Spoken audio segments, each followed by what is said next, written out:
Welcome back to my channel. Today, I want to take you into a story filled with mystery and spine-chilling suspense.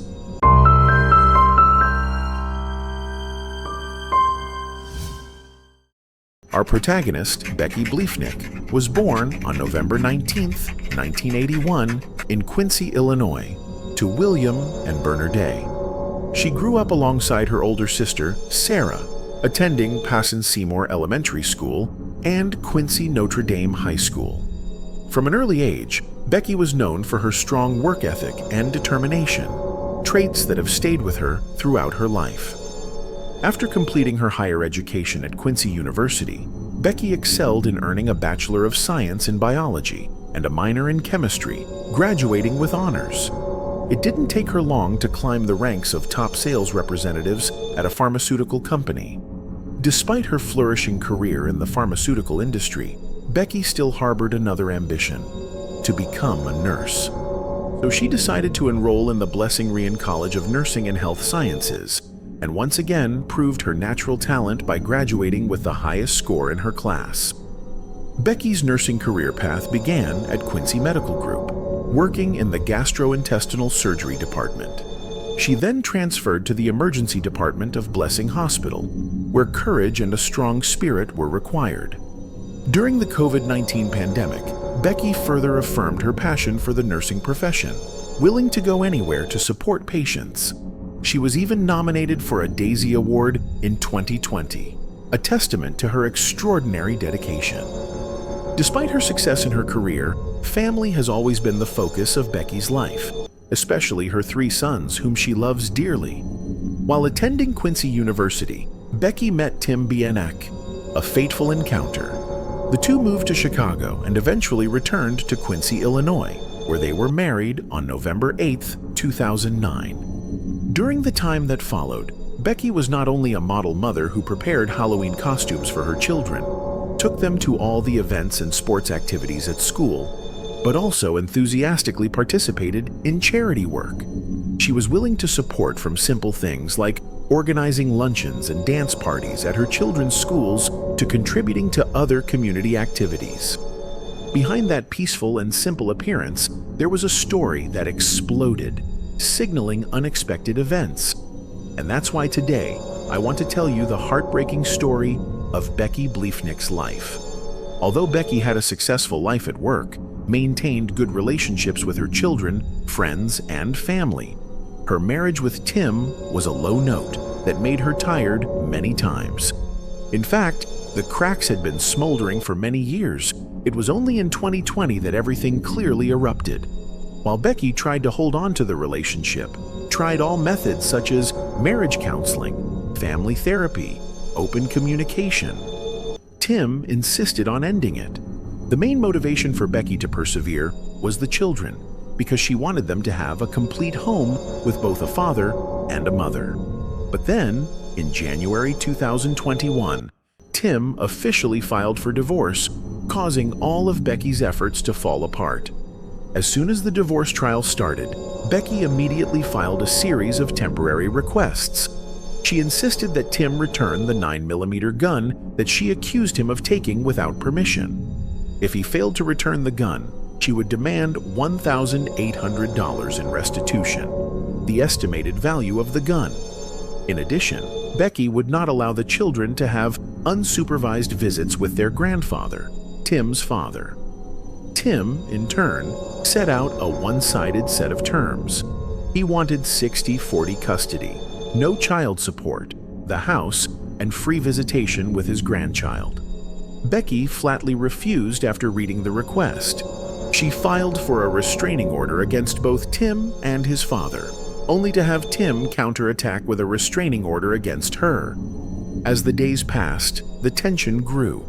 As February 23, 2023 approached, Tim was allowed to visit the children as agreed, and as planned, Becky would pick them up from school that very day.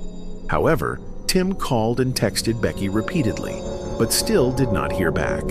Feeling anxious, he asked William, Becky's father, and received an equally unfavorable answer. He had not been able to contact her all day. Tim reiterated that Becky was supposed to be the one to pick up the children from school, but now no one knew where she was. Increasingly worried, William called Becky several times, but still could not get through. Sensing something was wrong, he decided to go to her house himself. As soon as he arrived, William encountered an unusual scene. Becky's front door was wide open. Knowing that his daughter was always careful about locking the door, he immediately felt uneasy. Entering the house, he called Becky's name while scanning the ground floor. Seeing no sign of her, he went upstairs, entered Becky's room, and then to the bathroom. There, a horrifying scene unfolded. Becky was lying on the floor, clearly shot multiple times. Completely stunned, Mr. William rushed to the neighbor's house, asking them to call 911 because he had forgotten to bring his phone. Upon receiving the report, the police and emergency team quickly arrived, opening the investigation into a haunting murder case. When conducting an investigation of the scene, the police noticed many unusual features around Becky's body. Pieces of plastic were scattered all over the floor, along with a towel and an ice pack inside her underwear. In addition, a series of bullet casings were scattered near the body. Dr. Scott Denton, a seasoned forensic pathologist, was called in to perform the autopsy. He discovered that Becky had undergone surgery just days before her murder, which resulted in her still wearing surgical scrubs and absorbent compression pads. The pads prevented the blood from pooling around her body as it normally would. The final results revealed that Becky had been shot 14 times, with 9 in the chest, 3 in the right arm, and 2 in the left arm. Remarkably, none of the wounds killed her instantly. Instead, she died from internal bleeding. One shot paralyzed her from the waist down, while another pierced her lungs and caused respiratory failure. The combination of blood loss, paralysis, and difficulty breathing killed her. As they began their investigation, the police immediately noticed that Becky's second-floor window was open, a clear sign of a break-in. 8 shell casings were found on the floor, confirming that multiple shots had been fired. However, no fingerprints were found, a further complication to the investigation. On closer inspection, they found that Becky's bedroom door had been forced open, indicating that she may have tried to lock it to keep out her attacker, but had failed. Also, Becky's phone was just behind the door, suggesting that she had attempted to call 911, but had been unable to do so. A crowbar was left on the bedroom floor, along with shoe prints on the carpet, all of which suggested that the killer had likely used the crowbar to pry open the second-floor window and gain entry to the victim's room. When police interviewed neighbors, they found no reports of unusual noises on the night of the 23rd. That morning, though, Becky's neighbors noticed her front door wide open, an unusual occurrence, but they didn't hear anything suspicious. The key clue came from a nearby security camera. At 1:05 a.m. on the 23rd, someone was seen loitering in Becky's driveway and left at 1:53 a.m. The blurry footage made it impossible to identify the person, but the time frame matched Becky's security system. Her front door was opened at 1:13 a.m. that same day. Another valuable detail: Becky's children's school revealed that Tim had called on the 23rd, saying he couldn't reach Becky and would pick up the kids in her place. It was these interwoven details that gradually came together, revealing a dark picture of what had happened, leading to Becky's tragic death. In the early stages, the investigation was almost at a standstill because the police lacked clear physical evidence to follow. Although they were able to piece together some unusual details that happened on the night Becky was murdered, they still had nothing specific enough to point to the exact perpetrator. However, after Becky's heartbreaking death, a series of important information began to appear. Her friends and relatives came forward one by one, many of whom revealed that Becky had confided her fears to her ex-husband, Tim. She even told some people that if anything happened to her, Tim would be the most suspicious person. Becky clearly stated that Tim had threatened her because he did not want her to touch any of his assets after the divorce. including the house they shared and many other valuables. He even coldly declared, "You will never see a penny of mine." Given the circumstances, it was no wonder that Tim became the prime suspect. On March 1st, 2023, the authorities obtained a search warrant for Tim's home and conducted a thorough search. They quickly seized a number of interesting pieces of evidence. Crowbars were scattered throughout the basement and rooms, and 27 shell casings were also found in the basement, matching the bullets found at the crime scene. More importantly, when they checked the search history on Tim's phone, they discovered a series of disturbing queries, including how to use a crowbar to pry open a door, how to pick a lock with a crowbar, and how to make a pistol silencer at home. They also seized several types of gloves, including white latex gloves, along with plastic bags from Aldi's. Investigators suspect that Tim used these bags to make a homemade silencer for the gun. Notably, in Tim's garage, the police found another box of 9mm bullets, the same type of bullets as the shell casings at Becky's house. Becky had previously owned a 9mm gun, and she believed that Tim had taken it. So the most serious question here is, was the murder weapon Becky's gun? When they checked the gun safe in Tim's bedroom, they found the safe empty. Although Tim admitted that he had a second 9mm gun that he had bought and kept downstairs, Becky's gun was still missing, making the case even more complicated. The case attracted the attention of the police even more when they found a bicycle abandoned in a garage, not far from where Tim lived. The bike was intact, undamaged, and the wheels were not punctured. After searching for clues, the authorities learned that it had been sold on Facebook Marketplace since October 2022. The transaction was in cash, and the seller did not remember the identity of the buyer.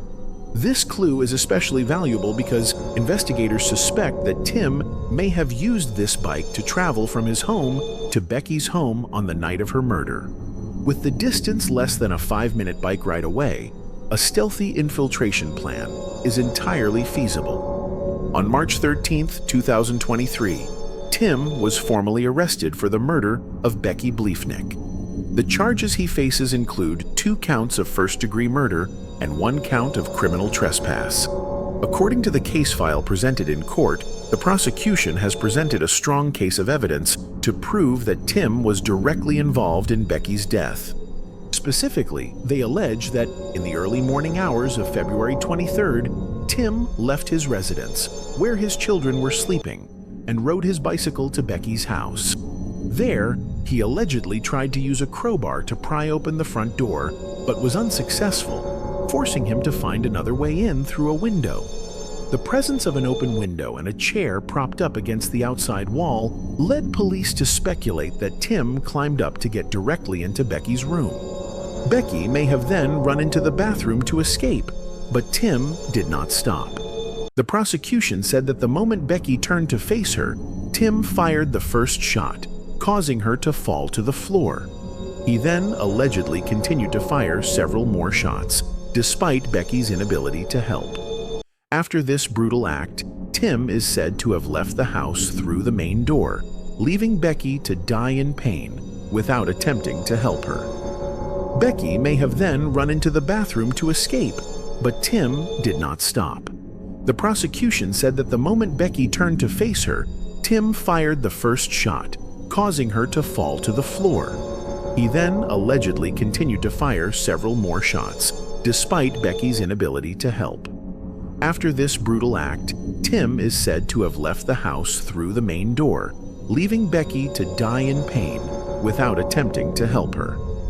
Contrary to the prosecution's view, Tim's defense argued that although the relationship between Tim and Becky deteriorated after their divorce, this did not mean that Tim was the killer.